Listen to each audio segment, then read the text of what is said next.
Good evening po uli mga kaalo.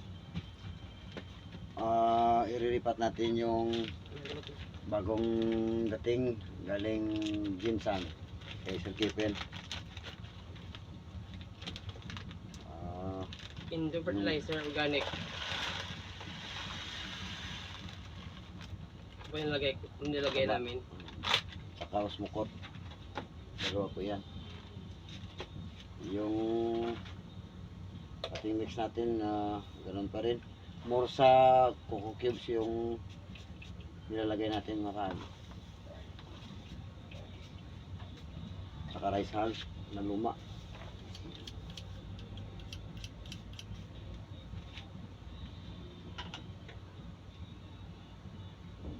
Yung malalaki na sa malaking pot na rin ililipat. Ilabas na yung mga ugat.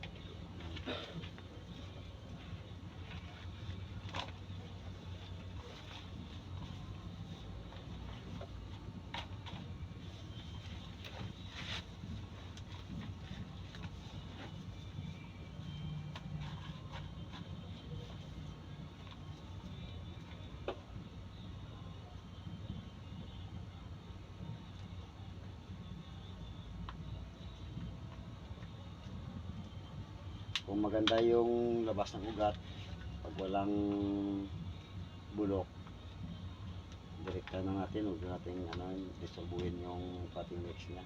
Yan po, ganda ng ugat niya. Tao ito lang, tao. Kita yan. Pero kung bulok ng ugat, nililinis yan. Nilagyan muna namin ng fertilizer ng Ilalim.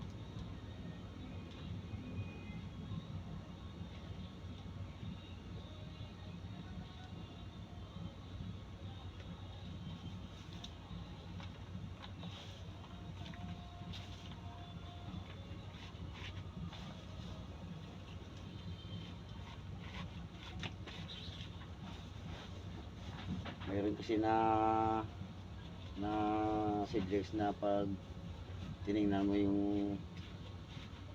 mga ugat niya, pag binuksan mo may mga bulok, nililinis yan,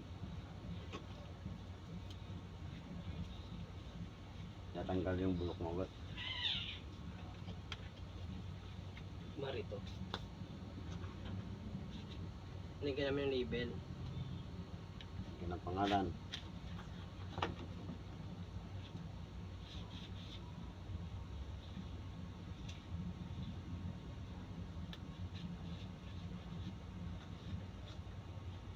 Shelf lang.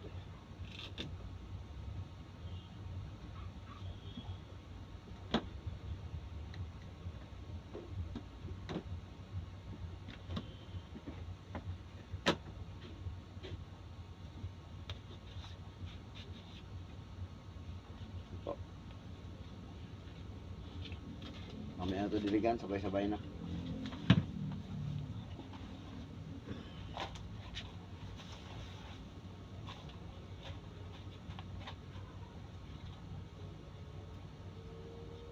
Blocks ko. Maganda ng ugat.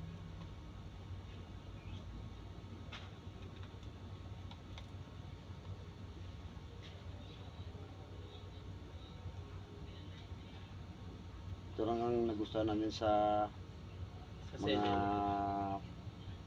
seedlings ni Sir Kipen kasi Alaga. Less walang problema. problema pagdating dito.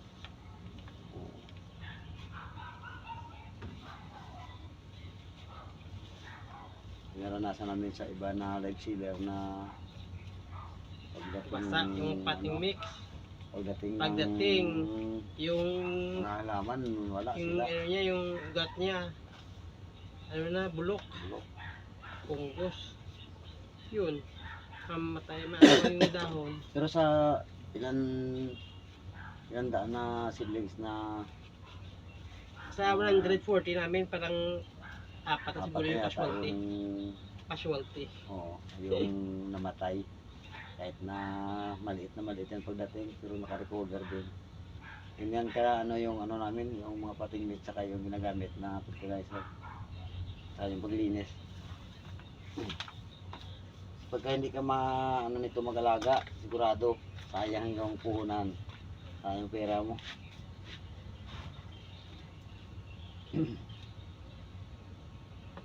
Masilan kasi yung anthurium foliage na ano eh, na halaman.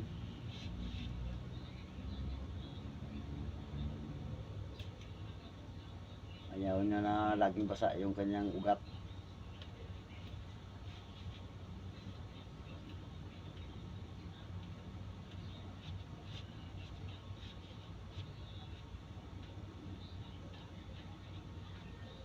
Yan. Dalawa na. Eh, kay Captain. Tanda ko din. Opo, marami.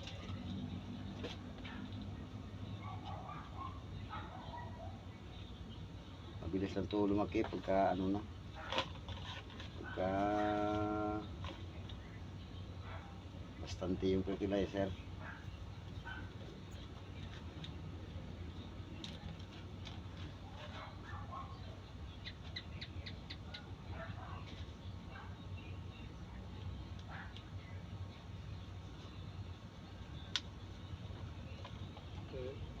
Ugat niya. Ganda.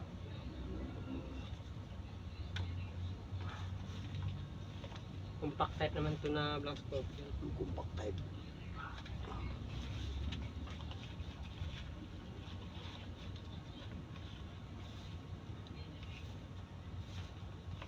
Maganda kasi yung nag-aalaga ka na nag-upisa ka sa seedlings. Kasi pag hanggang sa lumaki, parang ano, Matututo ka. Oo. Natuto ka sa mga mali mong nagawa Sa una ng mga Una. koleksyon. bakit ka ganyan.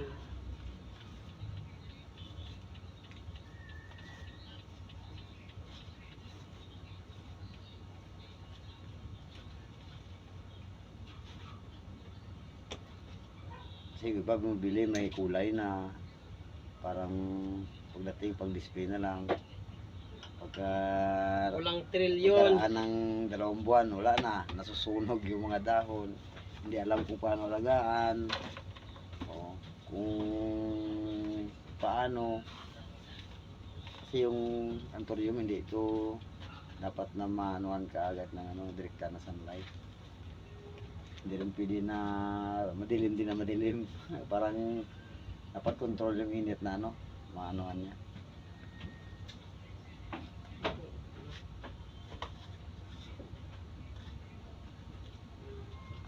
Pati sa pagdilig.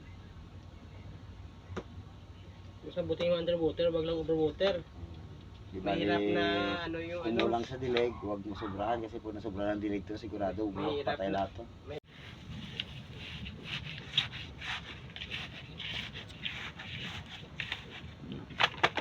Malalaking ko yung mga ano. Yun yung nauna.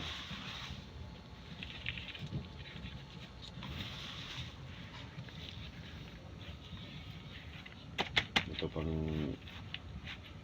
ililipat sa malaking pot. Dalawa pa.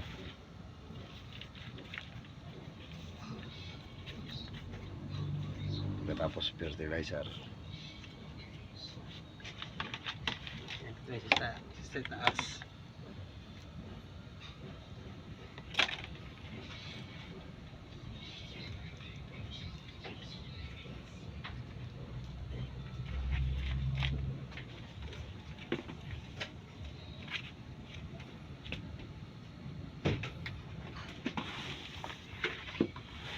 Next.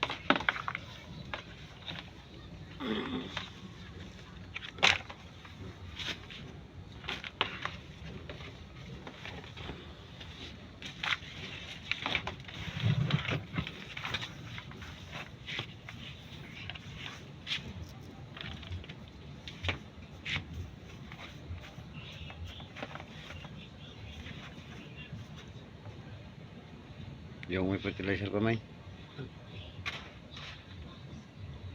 Pagmutan sana.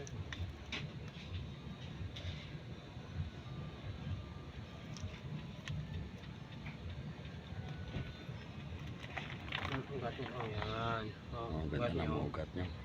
Walang problema.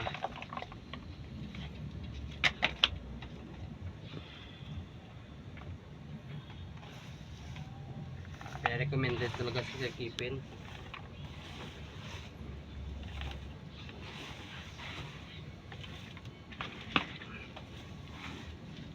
Local pa to, local breeder ng Antorium foliage to. Kaya mas maganda. Local. Support local nga, ika. Sabi nila. Support Pinoy. Dito lang yan sa Pilipinas na mga breeder.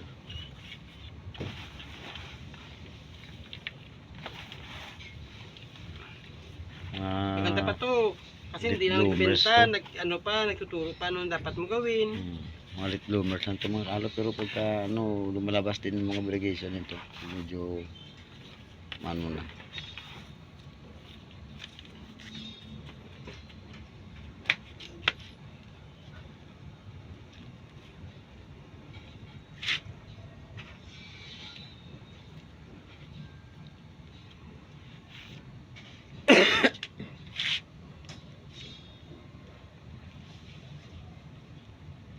Yung natin yung fertilizer slow release kaya mga 5 to 6 months 5 months pwede na lagyan ulit. Lagay ulit ng fertilizer.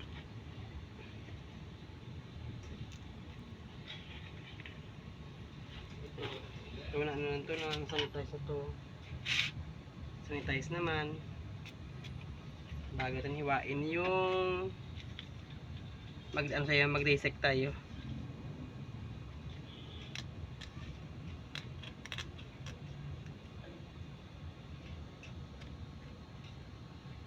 Siya tuturo, si Kipin na turo ito paano kung anong dapat gawin para hindi na maano, Yung mga nasunog na parte ng dahon, para hindi maano, hindi yung hindi madagdagan yung damage niya. damage niya. Sanitize always. Kasi nabalot niya ang mga kalo sa sa box. Ganyan yan. Sabi nga nila, prevention is better than cure. Drink mo na bago pa lumala.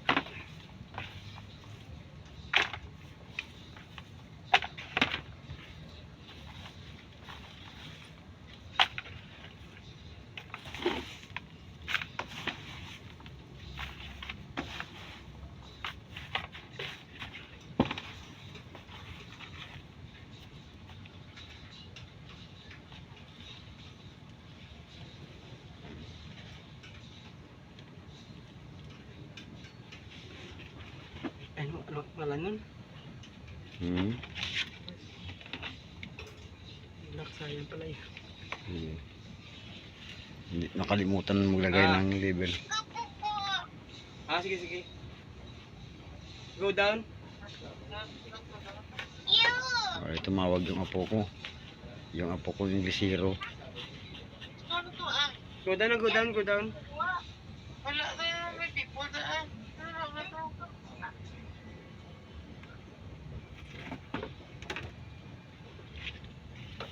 Kalimutan ko lang naging pangalan. Label. Para mag-crossbreed sa bandang huli, alam natin yung ano yung crossbreed. Oo. Pag naging mother plant na sa huli, So lumabas sa ano, ano sapat niya yung ugat kaya pwede natin pang ilipat. Ito natin.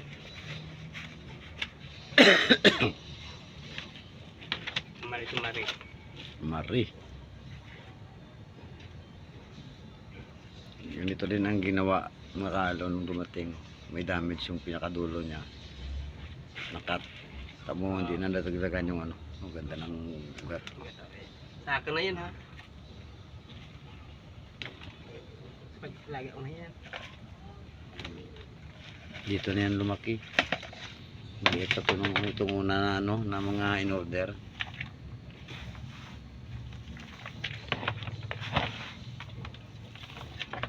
Ang bilis lang, 4 na buwan pa lang pag-alaga niya mga kaalo.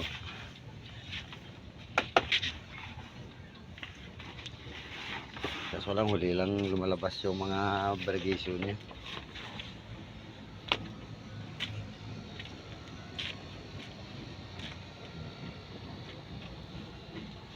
Tulad niya.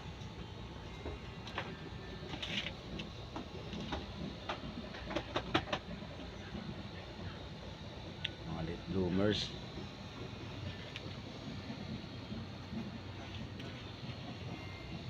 Ito ang kulay, no?